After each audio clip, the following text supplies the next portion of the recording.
Welcome to a brand new podcast called The Wedding Workflow. This podcast is for the wedding professional, engaged couples, or anyone involved in the wedding world. We will be tearing into everything from picking a venue, what to look for in a photographer, to how to handle the crazy situations that happen when planning a wedding. We hope you get something valuable from our show and from our guests, and would like to invite you to join us every Wednesday here at The Wedding Workflow. All right. Welcome to the Wedding Workflow podcast. Today we are, it's just me and Tyler. Carson is on a little trip down to Florida. Expedition. He's got another business that he's that he owns, and it's in the dent repair business, and they have a conference. We also have a special guest, one of my good friends and a guy I work with quite often named Jesse Wilson. That's right. Jesse's on the podcast. Yeah, he has some wedding experience, but also happens to share an office with me. So today's the day that he gets introduced to podcasting with us. All right. Yeah, welcome. You want to tell us what you do, Jesse?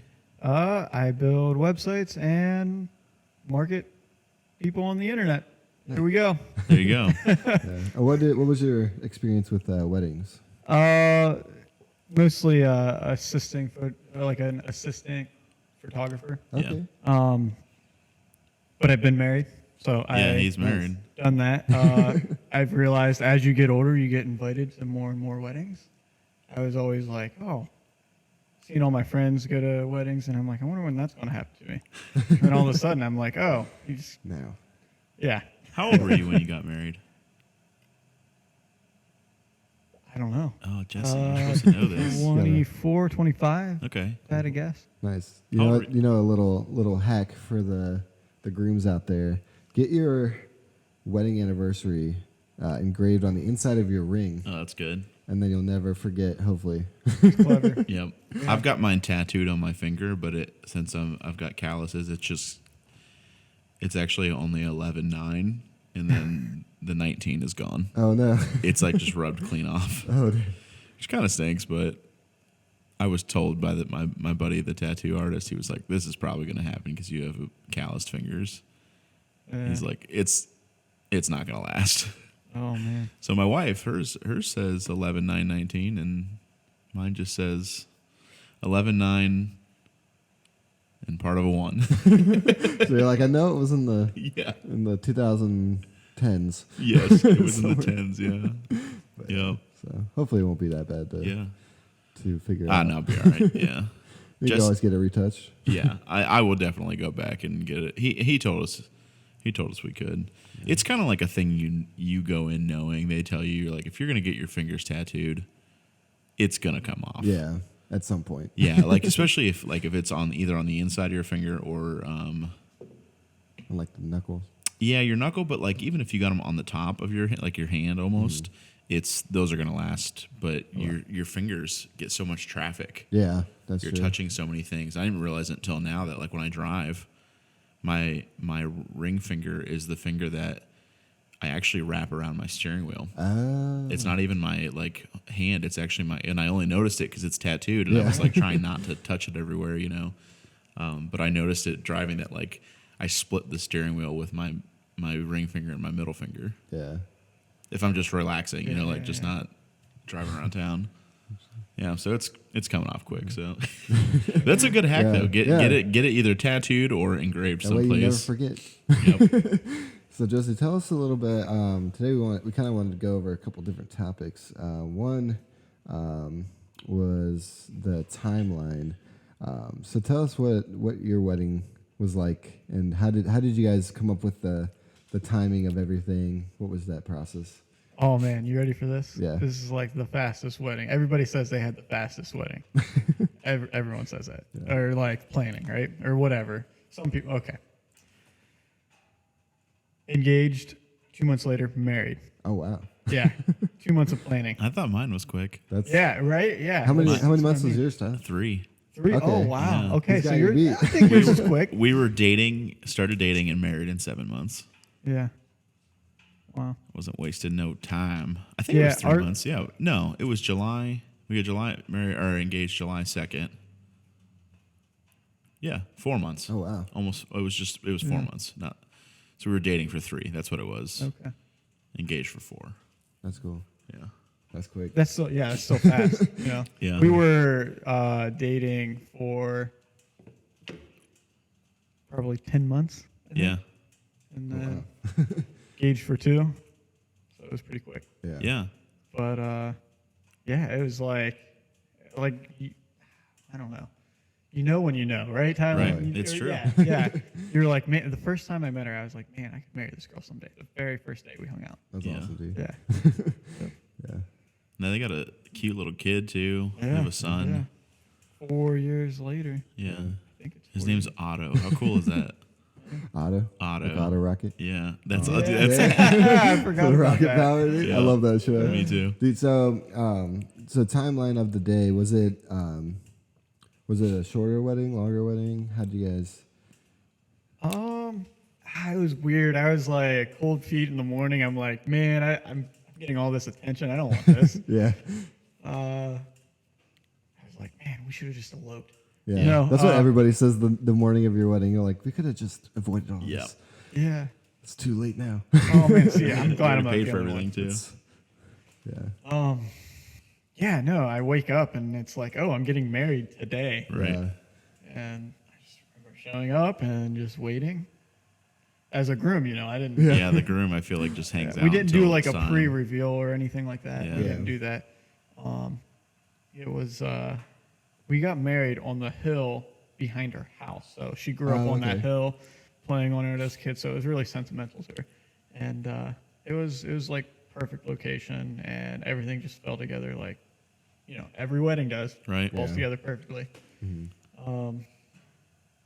And yeah, it was. Did she do most of the planning? I think it was split. Yeah. She did a lot of the planning, like just the things that we did a pretty tight budget. But oh man, this is another thing. Her parents are pretty traditional, so Yeah. I didn't have to pay a lick. That's the best. Yeah. You know, I think my parents bought catering or something. I don't Yeah. know, Yeah. whatever the tradition was, but. People always try to they always do what they can, you know. Yeah. Like, Yeah. it's like, you know, we would at least at like our age, like Jess is, we tell everybody that she's 24. I won't tell you. I'm just gonna leave it at that. Yeah. don't We get in are trouble. close in age, but I always say, I'm like, oh yeah, she's much younger than me because she looks a lot younger than me. I look, kids think I'm like 40. Really? Like, her sister's kids. Every time, like the first time I asked them, I was like, how old do you think I am? They're like 45. Like, well, You're like, yeah. thanks. I'm I'm not, not but- 30 yet. But like we were like, I don't know, we're older. Like we're probably going to pay for most of our wedding, and your parents do what they can, you know, and it was super helpful. But I feel like that's how it always is. Like they just make it happen, you know, and each side I feel like is doing, I don't know, it's a kid, you know, Yeah. they want to help Yeah. out and do what they can. And Yeah, we had a lot of help from my wife's parents. Because they know a lot of they have a fish hatchery business, and they live in like Amish country, like Coshocton area. yeah, And so the crazy thing was like we ended up with like we had some Amish people that they knew they catered, which was amazing, like really good That's food, sweet. and it was ridiculously like inexpensive. Like, and then her dad like supplied fish for the venue that we were at. Like we used their church. It was really cool. Like it was. I don't know the end numbers at all, but it was, you know, it was probably less than 9,000 at least. Or Wow. like, yeah, so somewhere Yeah. around there. Yeah, connections was huge for. Yeah. Yeah.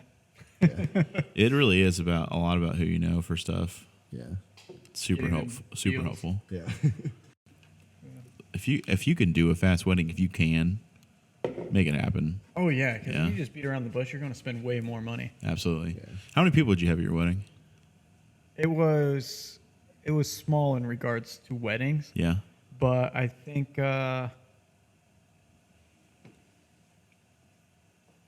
probably around 80. Yeah, it's pretty small. Yeah. Mine was 250 and his was 300. Yeah. Yeah, it was a lot. Yeah. Well, we cut off at great aunts Yeah. and extended we kept it closer to immediate family. Yeah. So I think our bill was probably around $6,000 if I had to guess is Yeah. what the total wedding cost was. Okay. Just from nice. hearing it. Yeah. You know, Yeah. I don't actually know, but I think that was the number. Yeah. It's not bad. Harmony said, yeah.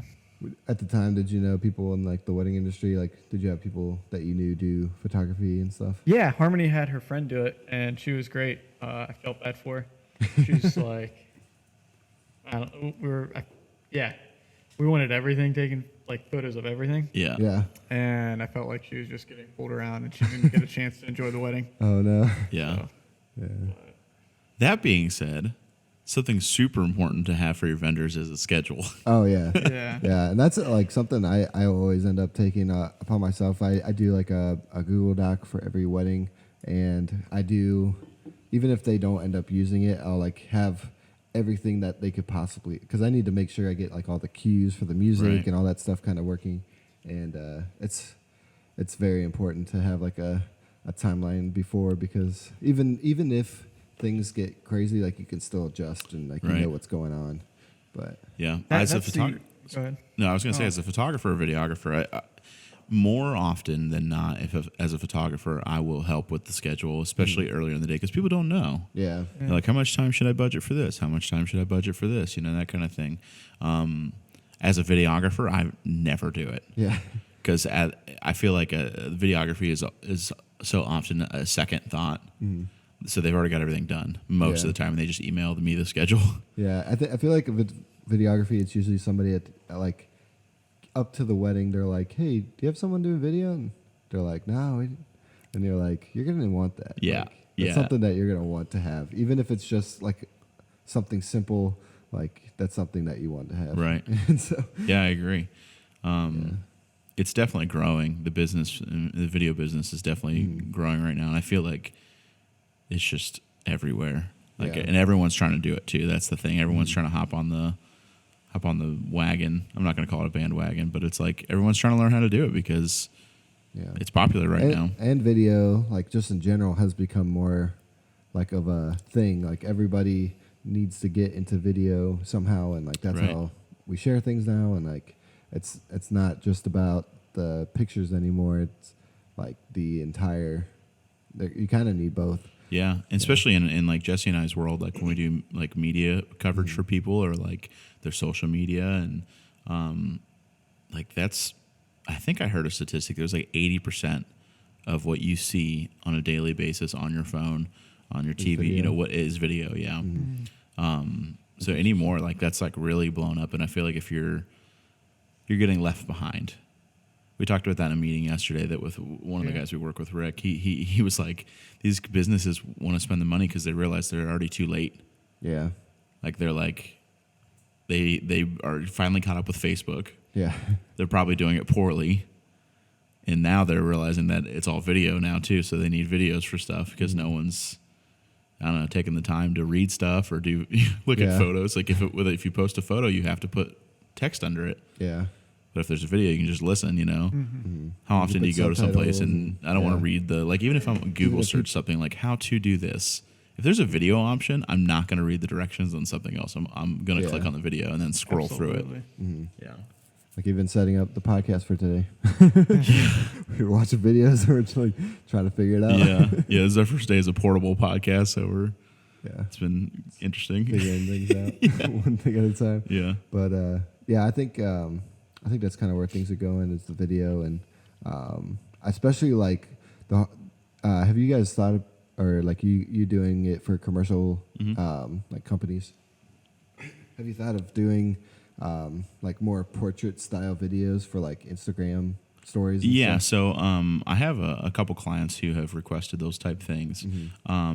But what I end up doing a lot of times, so instead of shooting it in portrait and then like delivering it in portrait, for me, makes much more sense to shoot it landscape. And then do like a square. And then either square or what like Gary Vee does. Gary Vee does everything landscape, and then they add the color boxes below and above it, and then he puts text in it. Oh yeah.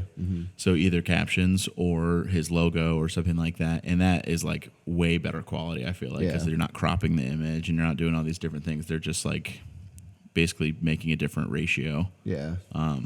That way the words aren't over the video itself. Right. Yeah. Right. That's cool. Yeah, I've done that more often than not. Some people have started to ask about Instagram TV, and like because it's like it's like different than the story even, you know. Yeah, You know, I still don't really understand it. No one but- really does. I heard a professional. I heard I've seen them more often on people's like Instagram pages, and I'm Yeah. like, I'm not sure exactly what it all is for, but right. trying to figure Well, it's that just out. so you can post like a 7-minute video on your more like timeline long or on your form. yeah. Yeah, I still try to do, and for companies most of the time, anyways. Like I'm still trying to do under a minute. Yeah. One for like it was for a long time. It was because Instagram, because that's all it could handle. Yeah. But not even still, it's like how often do you watch a video that's longer than a minute? Even the IGTV things, when they get to the 1 minute mark, and it's like, would you like to continue watching on IGTV? Most of the time, I don't. Yeah.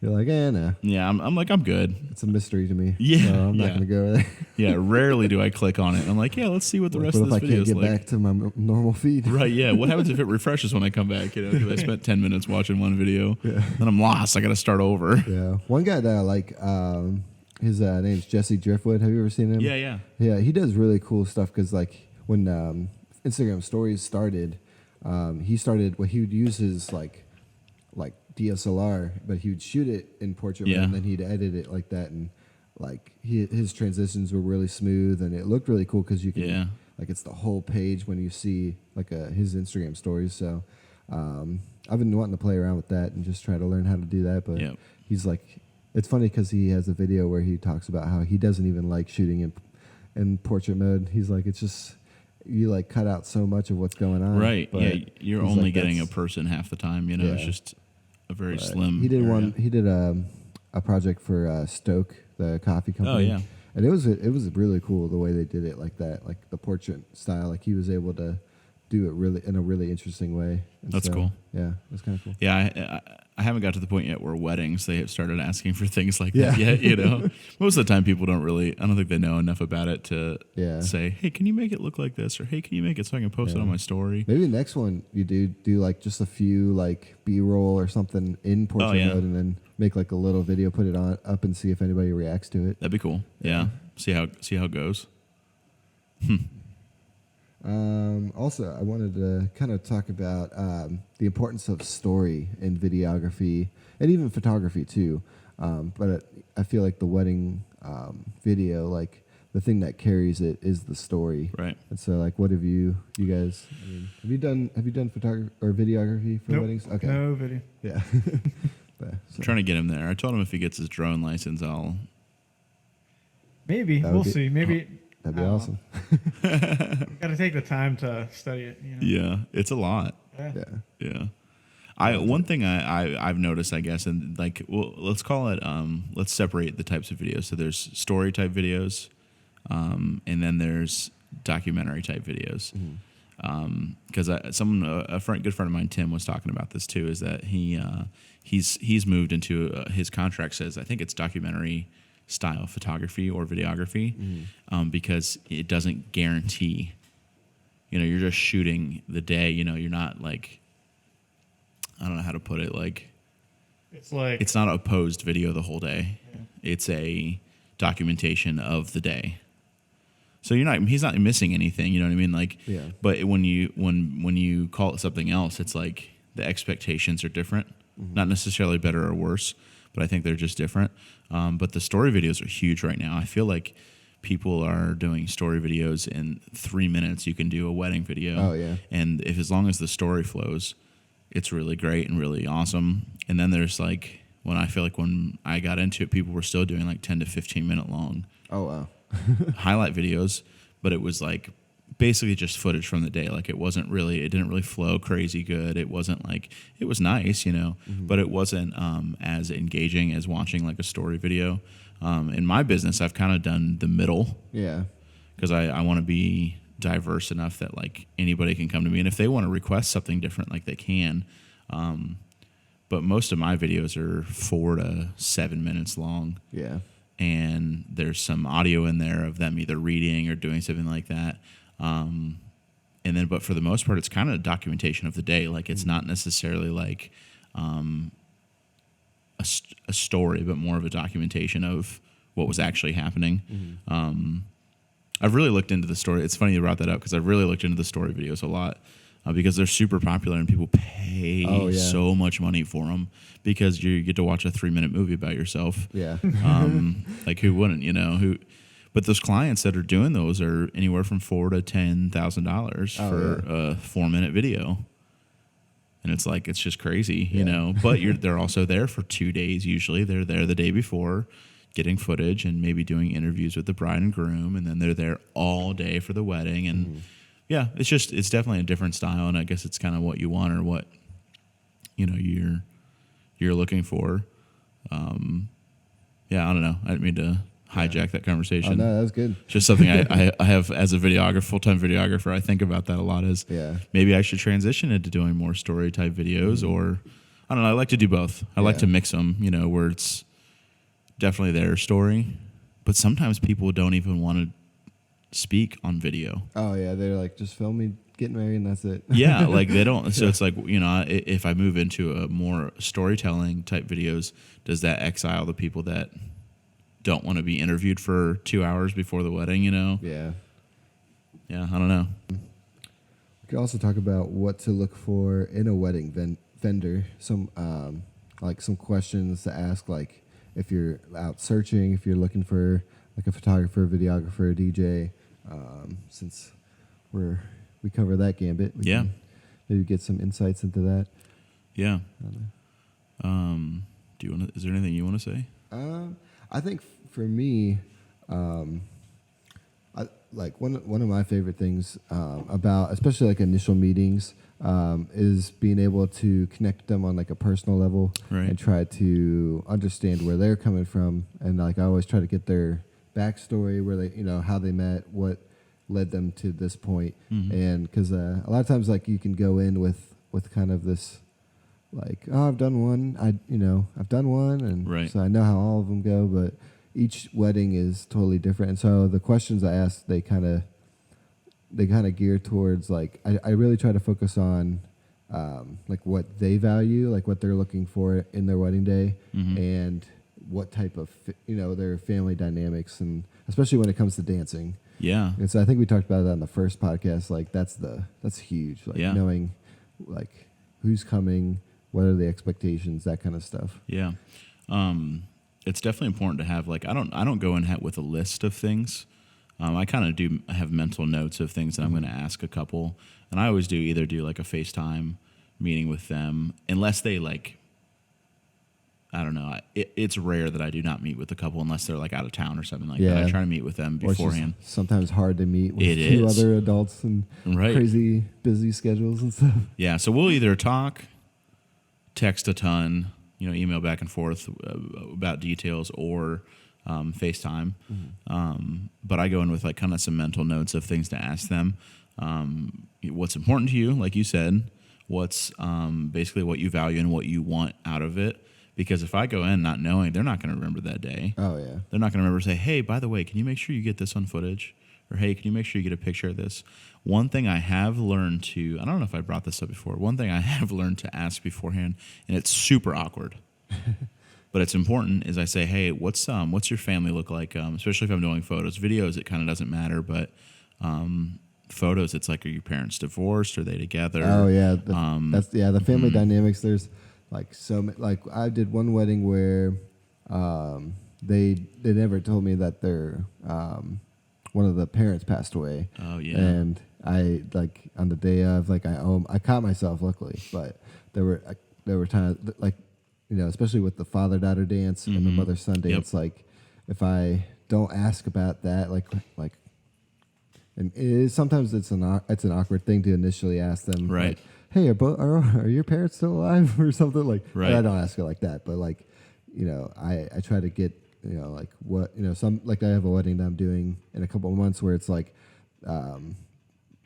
there's parents missing from each of them, and so they're doing something different, and they're having like, one of them's having their siblings, the other one's having, I think, like an aunt or somebody instead. So it's kind of cool, like like it's that level of like, you know, like what's going on, like what has happened in your family, and like, so if like I would say if a vendor isn't asking those type of questions, but then it might be might have to keep especially in like in the entertainment side. Yeah. Whether they're the DJ, the videographer, photographer, host, I guess if you have one of those, or like even a wedding planner. Yeah. A wedding planner will definitely ask those questions, or should.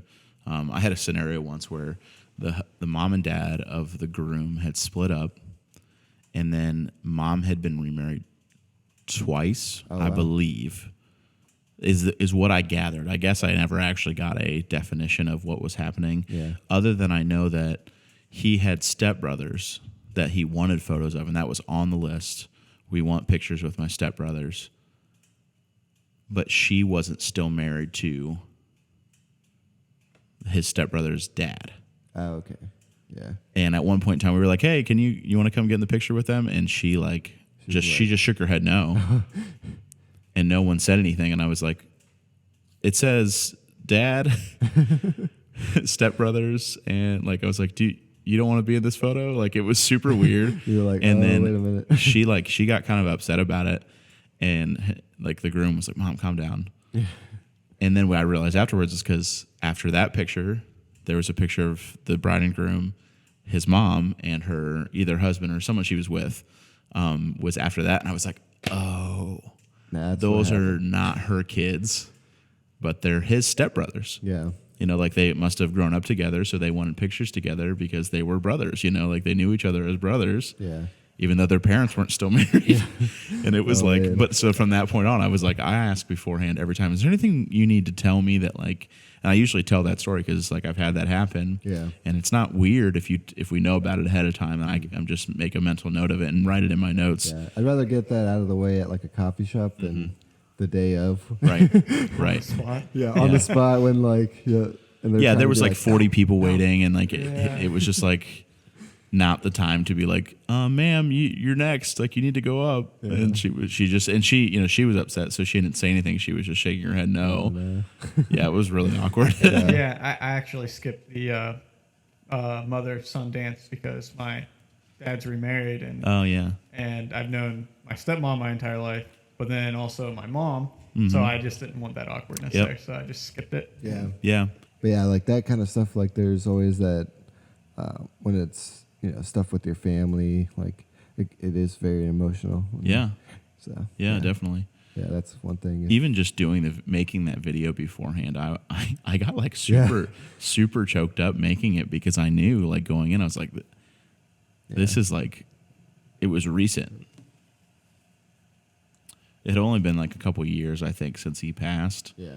And in the last video, he's talking. Oh, okay. And I was like, I can't do this because it's like he's there, like, and that's what it was like. And I think it went well, but it was super emotional. Yeah. And sometimes those things, turn out to be pretty cool. So kind of cool memorial for them. Yeah.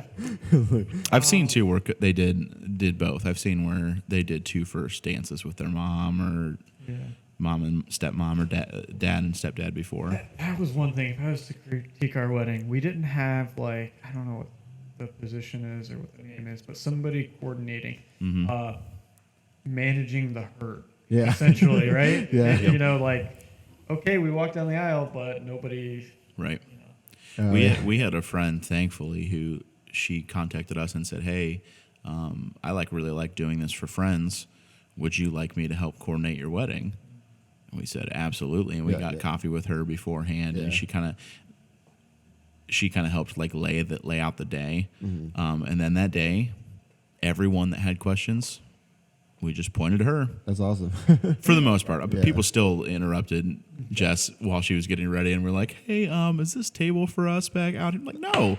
Like, get out of there. Like, why are you back here, Why are you in the dressing room, Oh, yeah. I feel like I always end up in that, like if there isn't a wedding coordinator, I always end up in that position at most weddings. Yeah. Like, everyone assumes that we all work together. Yeah. Even though we don't. Yeah. And you're just like I guess I'll figure this out. I've done all sorts of crazy stuff at weddings. Like I've served alcohol. I've served like I've had to like call people from a literally like an island in the middle of a lake. Yeah. Like there was some boats there and stuff, and the whole bridal party like while the bride and groom were getting pictures, took this boat out to the middle of this lake, and they were just drinking out there. Oh my gosh! And I had to like yell at them, like, "What are you guys doing? Like, come back!" People are ridiculous. Yeah, they do some. Oh, I guess. Yeah, I've done everything you can think of at this point. I feel like I've helped fix suits. Oh man, I have put on more. What are the flowers? Shoot, what was it called? No, Not corsage. The corsage is what the girls wear. What is Boutonniere. that? Boutonniere. I have put on more boutonnieres I than hate you. boutonnieres so I'm much. pretty good at it. That's the thing. So I end up doing a ton of them. I had one on my wedding day, and it was the worst. It was just poking me the entire time, and like if I moved, I was like, Yep. As soon as like we were in the car heading to the reception, I took it. I was like, I'm done with this. I had a wedding. I don't know if we talked about this on the podcast or if we just talked about it in like just because we're friends.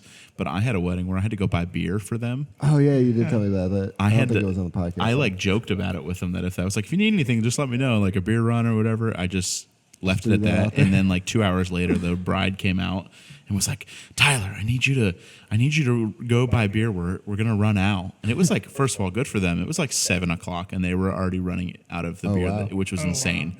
Wow. Yeah. So the best man, who was very inebriated. We're actually friends now, ironically enough. Chase is his name.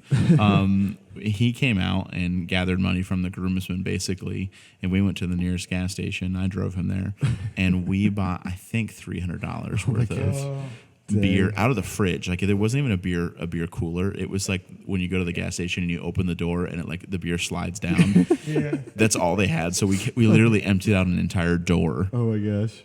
of beer, Yeah. and like it was like Miller Lite, Coors Light, Bud Light, like All the Budweiser, Rolling Rock. There was some. It was like we couldn't buy one thing. It was everything they had, and we got up so to funny. we had this stack of beer up at the cash register, and everyone behind us, obviously, like we were in kind of a rough area, and everyone's like, "Hey, where y'all going with that?" Like, nowhere near here. That's for sure. You guys can join. Right? Yeah. Yeah, and I got back. Closed event. Ironically enough, Carson was DJing that wedding, and I walked back in, and he had this look on his face, like what the heck did you just do? Because I came in carrying 3 or 4 24 packs, Oh my gosh. and he was just like, "All right, Yeah. all right, man." I can't wait for some future podcasts because Carson, man, he's got some of the craziest stories Oh, about yeah. his weddings. Like most of my weddings, like they have their little like random like weird things, but never to the level of what some of the Carson weddings have been. He had someone draw a gun at one of their weddings. Yeah. Yeah, No way. the cops called. They shut it down early. There was a cop that like was waiting for him to like. Yeah, break down they his walked equipment they and walked stuff. him out to his car. Wow. Yeah, he's at The bride knocked over his whole DJ stand. Yeah, Because, What? basically, we shouldn't tell the whole yeah. story, but We'll there save was it like, we'll save the story for the. It was future. the We most- can talk about it after yeah, this. little preview. That was a little preview of the terrible night he had. I heard a wedding owner say that they think that in today's age, they think that more people probably ended weddings before, like earlier in the years, because they were cheaper. And if you were engaged and you got like cold feet, you could bail and it wasn't that It much. wasn't that big of a hit. But now he thinks that more couples are getting married because they feel the pressure because it's too much money. Yeah, and like other people are paying for Yep. it, and like that's. I can't imagine how. So they're like, we'll just get married and then. Yeah, I can't imagine like if we had planned Buy a our house. wedding and then all of a sudden we just stopped. Like, oh my gosh, I can't imagine. He did say he had a